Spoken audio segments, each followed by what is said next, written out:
Assalamualaikum warahmatullahi wabarakatuh. Nama MUZ R&D, NIM 2008.17, Prodi Pendidikan Kepelatihan Olahraga. Baiklah, saya di sini akan menjelaskan tentang business plan atau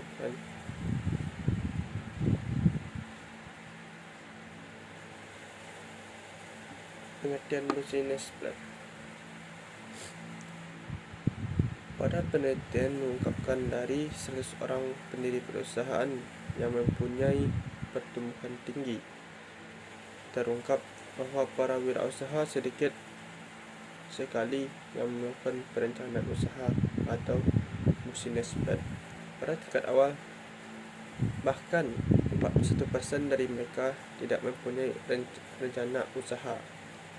26% hanya memiliki perencanaan seadanya. 5% hanya membuat proyeksi keuangan, dan 20% membuat perencanaan usaha secara jelas. Dari dua cerita di atas bukan berarti perencanaan usaha tidak perlu dibuat, dan bukan pula perencanaan usaha jadi tidak penting. Perencanaan usaha tetap perlu dibuat walau sangat sederhana, dan perencanaan usaha juga tetap penting karena bisa untuk memperkirakan prospek, keuntungan maupun risiko usaha atau bisnis tersebut.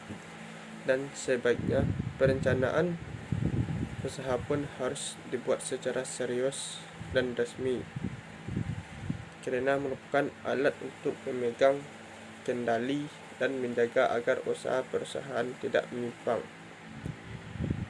Pengertian lain perencanaan usaha atau business plan adalah rencana-rencana tentang apa yang dikerjakan dalam suatu bisnis ke depan, meliputi alokasi sumber daya, perhatian pada faktor-faktor kunci, dan mengolah permasalahan-permasalahan dan peluang yang ada.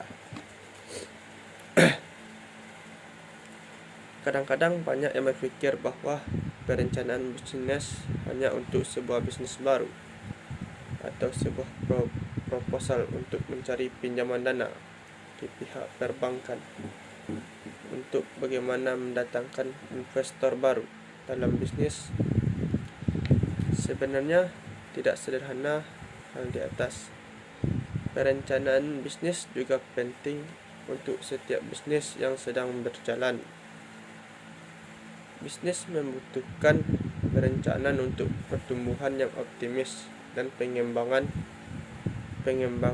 dengan skala prioritas.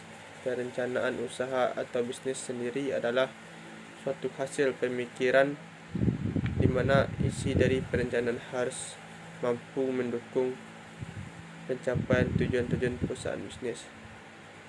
2. Prinsip business plan. Ada pun prinsip dalam perencanaan usaha itu sebagai berikut. 1. Perencanaan usaha dapat diterima oleh semua pihak. 2. Perencanaan usaha harus fleksibel dan realistis. Perencanaan usaha harus mencakup seluruh aspek kegiatan usaha. Perencanaan usaha harus merumuskan cara-cara kerja usaha yang efektif dan efisien. 3. Manfaat business plan. Adapun manfaat perencanaan usaha itu diantaranya: 1. Membimbing jelasnya kegiatan usaha. 2. Mengamankan kelangsungan hidup usaha. 3. Mengembangkan kemampuan manajerial di bidang usaha. 4. Sebagai pedoman atau petunjuk bagi pimpinan perusahaan di dalam menjalankan usahanya. 5. Mengetahui apa-apa yang akan terjadi dalam usaha. 6.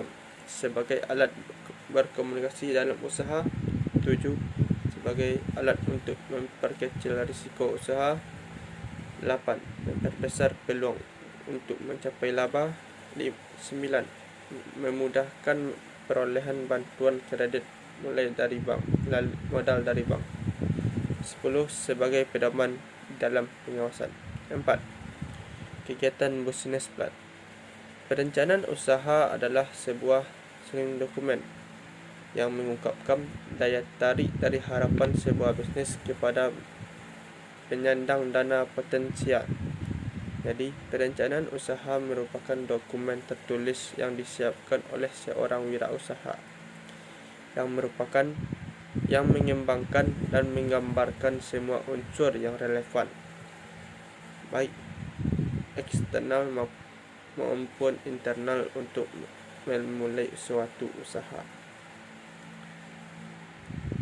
Sekian dari saya. Assalamualaikum warahmatullahi wabarakatuh.